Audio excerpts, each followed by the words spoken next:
we've got 3 speeches tonight, and the first one is going to be from my oldest brother, David. So please give him a warm hand. Of having 3 front teeth. True, sir? That is true. So, Seb had, when he was little, obviously had his baby teeth, and they came through and they came out. And then the big teeth started to come through, apart from one front tooth never arrived. And for many years, he had 1 front tooth missing. Because what it was he had 3 teeth, so the middle one was stopping the proper big tooth to come through. So it was blocking it. So Seb went to see various dentists trying to work this out with mum and dad, and eventually what they did, well, they didn't quite work it out for a number of years, but as an interim measure, they gave him like a brace. So it was a kind of wire thing that kind of went into the mouth behind the teeth, and attached to the wire was 1 front tooth, perfect size. So when he sort of lodged the brace in, it gave him a full set of teeth. So for about 4 years, from about 9 to 13, 9 to 14, he had this tooth. And within a few weeks, he realised there was some serious comedy value in this. Because he could sort of flick with his tongue, the brace, and the front tooth would come out and then back in again. And Seb used to get quite a bit of control over this. So we had loads of good fun with it. But I remember one time where we was at dinner party, mum and dad. There was a party, and there was a family there, mum, dad, a couple of kids, and dad was doing telling a story, or Dan was on the guitar or whatever, and Seb would sort of sit quietly more on the other side of the table, and the dad of the family was enjoying his wine, enjoying the laugh, watching the guitar and stuff, and every so often Seb would catch his eye and he'd flick his tooth out, back in again. And this guy's obviously had a good glass of wine, enjoying himself, and was like, I'm not quite sure that looks right, but I'll just go with it. And Seb's game would be, he'd do it for the teeth would drop further down and for longer periods, until eventually the guy would say, hey up, there's something up with your tooth. The reason I tell that story, a couple of reasons. Firstly, so it just demonstrates that Seb's always had this extraordinary ability to find the positives in all negative situations. So most 10, 11, 12-year-olds without a front tooth, they feel quite sorry for themselves. But as soon as they've got this brace and they've got a laugh with it, he was up for sort of sharing the humour. So I've always loved the fact that, and that's why we all love to spend time with Seb, because we always find the positives in all the negative situations. The other thing is that Seb's always had, he's always been very comfortable in his own skin. So as a sort of 10, 12-year-old, without a front tooth, you might think, I'll just keep the brace in and not forget about it. But Seb was quite happy to have a laugh at himself and have a laugh with us. And Seb treats everybody the same, with respect and love, and is engaged with everybody that he meets, and I've always admired that about Seb. And I remember, Seb, we were in Peru with a couple of fishermen. Oh, yeah.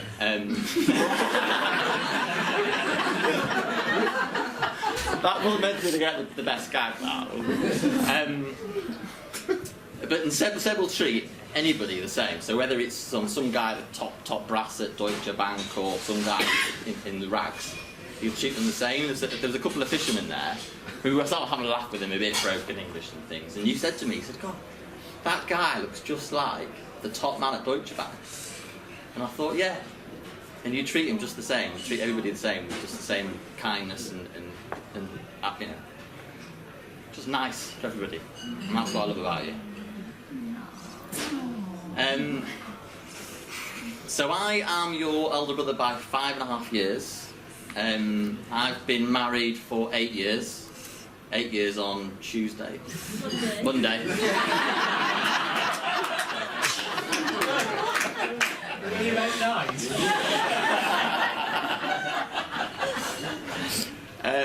So I would like to give 3 bits of advice for the marriage and the day tomorrow. So write this down. Remember the day. Firstly, marriages, life gets busy with work and kids and everything else, so always find time to have date nights. I think that's really important. I know you guys will do that anyway, you love your date nights. That's number one, a bit of advice. Number two is accept that some things aren't always going to get to plan. There's going to be ups and downs in life, as always, and find the positives when things don't quite work out quite right, and just enjoy the roller coaster together. And thirdly, this is really for tomorrow, and I guess it's more directed at Seb, although it's probably still applies to Hannah as well, is keep your front tooth where it's supposed to be.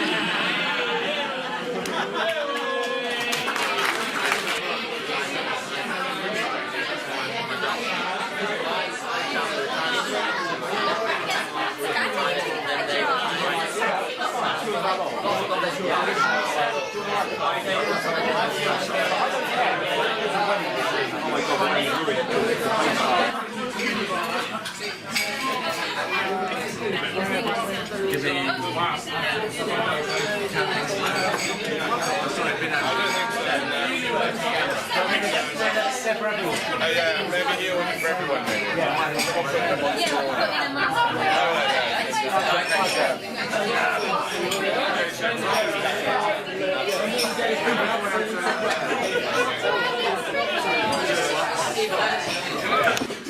We're going to have a couple more speeches now.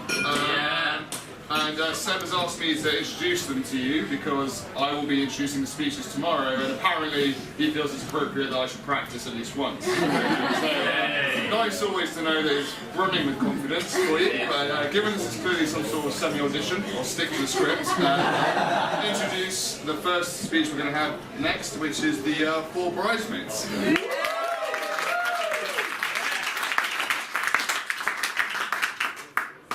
This one's for Hannah. We wanted to say a few words before your big day tomorrow. You've been an incredible friend to us over the past 10 years, and we're truly honoured to be your bridesmaid. So, an ode to Hannah and Seb. No. To tell our side of the love story, we should begin right at the start. No. The basis of our friendship can thank Warwick Uni for its part. In September 2007, us 5 girls began our degrees. Not knowing, 10 years on, we'd be in a room full of Watson Lees.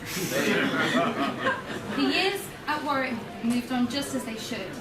But for Hannah, starting netball was what really made it good. In final year, she gained some power. For treasurer, she ran. Not really much to do there, except teaching freshers about fake tan. Hannah's love of being tidy wasn't really her main skill. It was nights out with big eyelashes that were mostly were her throne.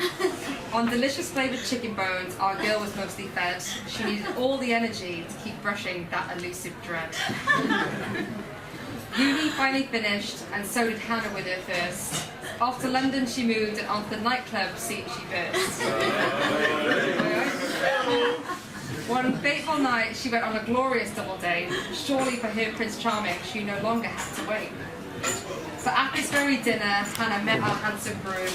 As soon as she set eyes on him, she said, "Oi, make some room." The Ralph Lauren clad boy showed off his magic tricks. He could only stay awake after drinking. This certainly needed a fix.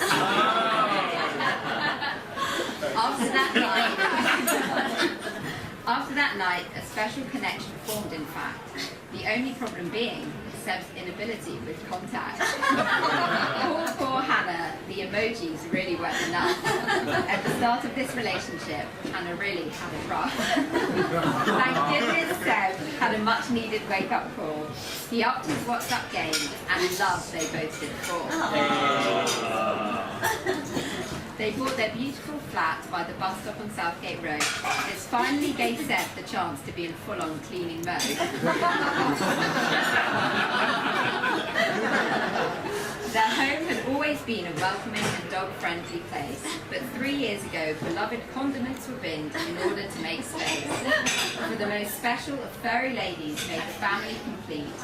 Hannah wasn't to know she'd be so fussy and solely gourmet meat. Bella joined the couple on most adventures far and wide. but it was last year in the Cotswolds where a proposal was tried. After Hannah scuppered a few plans, Seb finally got down on one knee. He asked our beautiful friend, "Will you marry me?" We are Hannah's bridesmaids, Amy, Sarah, Kat and Em. We can't believe the time has come to see her marry this absolute gem. Hannah, all day tomorrow will be at your beck and call. We even absolutely promise we'll keep straight-faced you. To Hannah and Sebastian, we are so full of glee. You aren't much longer Mr. and Mrs. Hesketh to me. Tomorrow really will be the most incredible day. We simply cannot wait to send you on your way.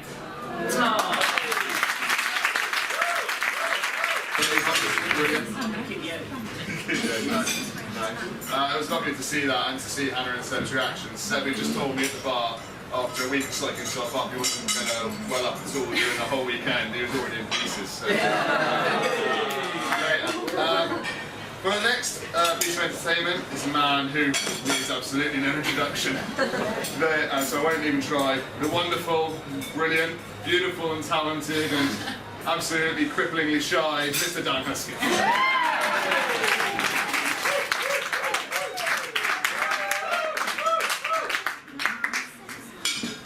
They all could walk now. Thank you, thank you. I don't like it. So, we all know why we're here, really. It's a very special day for everyone, but really, the reason that we're here is because it's Hannah's birthday. Doesn't she look beautiful? And can we have a special round of applause just for Hannah's birthday?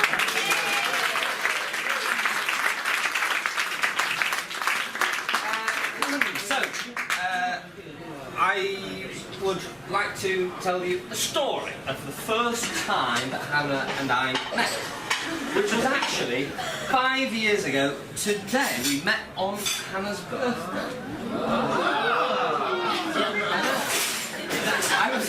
To be honest, I was surprised as well. But the story goes that Seb, in an effort to impress this wonderful new girl that he'd met, decided to take on a very romantic trip to perhaps one of the most romantic, you remember now, don't you? To one of the most romantic cities on the planet, Barcelona. And Seb had gone all out. I couldn't agree more.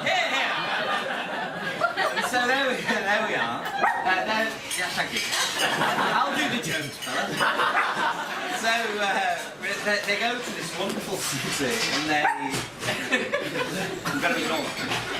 And so they go to the most beautiful city in the world, and Seb had really gone all out, and he let us know that this girl is something special, you know. She might be the one. So it's very likely. Okay, but this is this is definitely the one. And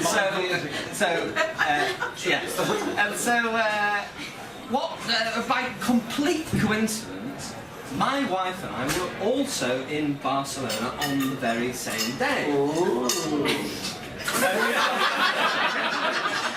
And we've been invited to a very high-level society wedding, a Catalan wedding, by a good friend of mine, and a friend to many of you, called Spanish Mark. I don't know if you're not huge fans of Spanish Mark. We call him Spanish Mark for two main reasons. One, his name is Mark, and he is indeed Spanish. So it was in a wonderful hotel, and I thought we got a fantastic opportunity here to kind of play wingman for Seb and not only will take you to Barcelona, but also we'll get you on the inside track to a fancy society wedding. So we did. Now, important piece of detail is that I at the time was a struggling musician, and Linda was, she was the financial supporter of a struggling musician. So, on a student loan, that's a different story. We were in what's called the onion phase, but we won't go into that. And we flew in on the Saturday, and we booked a very early flight on the Sunday, like maybe 5, 6 o'clock in the morning, so that we wouldn't have to pay for a hotel. Because I know how to treat a lady. So the plan was, right, we like to have a good time, do my wife and I. So the idea was that we would basically go from the party to the after party to the after party and kind of sneak our way in that, and then basically not go to sleep and then go to the hotel. Perfect idea. What we didn't realise was that typically in a traditional Catalan wedding, somewhere around 10:30, bride and groom with great fanfare leave, and then everybody just goes home. So we got Seb and Hannah in, fantastic, we have a few drinks, bit of a dance, Spanish Mom loves it, everybody skedaddles, and then we have nowhere to go. So I said to Seb, we were upstairs having sure you remember, we were having a cocktail upstairs. I said to Seb, look, you just go and do your thing. Me and Linda will look after ourselves, sleep on a park bench somewhere. and I tell you, Hannah overheard, and I admire you, and I credit you for this to this day, your kindness and compassion in this moment. She said, why don't you just come back to our place? We've got a chaise longue, which is French for a long chair. That's my French degree for me, though. And you can just kick on the chair, sleep briefly, and just catch some Zeds on the chaise longue, you'll be all right. And it's one of those things where, you know, Dave was saying that Seb is kind and he makes the best of a good situation. You're absolutely right. It's true. But as Hannah was saying it, he was doing this.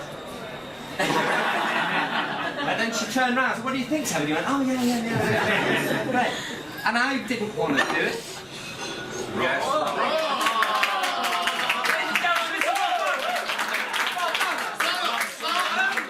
only incredibly handsome, but very quick hand. So it's one of those situations where I don't want to, obviously I didn't want to, but I didn't want to do it because it's, you know, they're having this romantic weekend, and Seb didn't want to do it because he doesn't want me anyway. Yeah? But Hannah has been very generous and very kind in the moment, so there wasn't really a way. Fast forward, we go back to the hotel, and Seb has got that, he has a face, it's like the painful smile. You know what I mean? Where the eyes aren't smiling, but the man. So we go in, and the concierge is going, oh, Miss Hesketh, this way, Miss Hesketh. I'm thinking, oh, this is going well. Oh, you didn't mean it. But anyway, so we go up to the room, and Seb is in pain. And what happened was, they opened the hotel room door, and it was rose petals.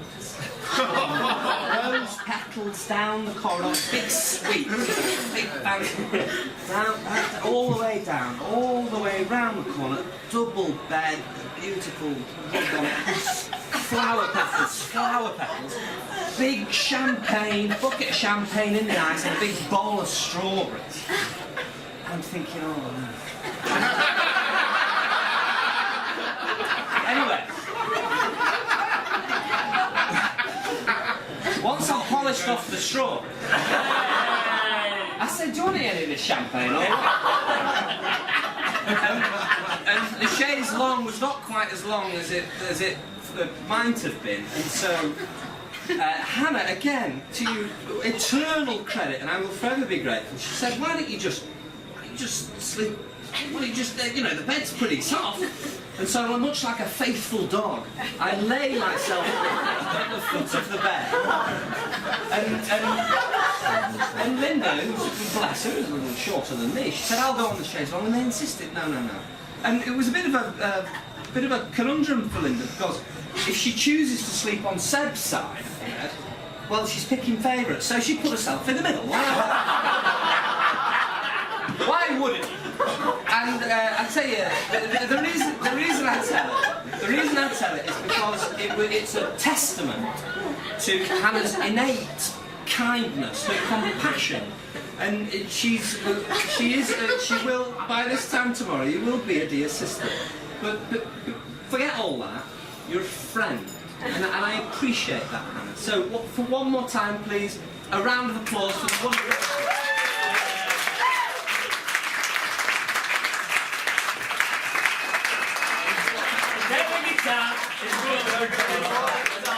Now, I have been asked,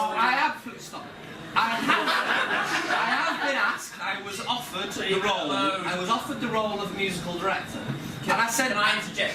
I said no a few times. Go on, Seb. Will you? You asked us. Yeah. I will admit that I demanded the role, but I did refuse a few times and then later graciously accepted.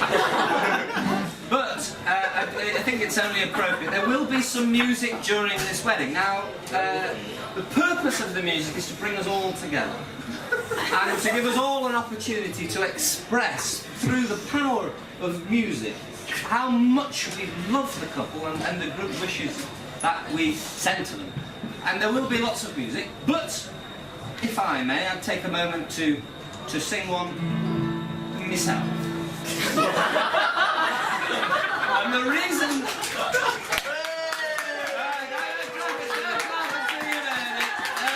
You might not like it.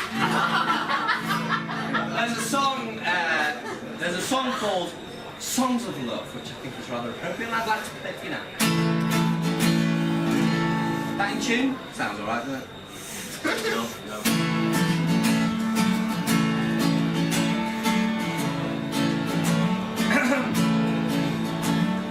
Hail, pubescent beasts, run through the streets and coffee shops. Their prey gather in herds of stiff knee-length skirts and white ankle tops. While they search for a mate, my type hibernates in bedrooms above, composing our songs of love. Young uniform minds in uniform lines and uniform ties run round with trousers on fire and signs of desire they cannot disguise.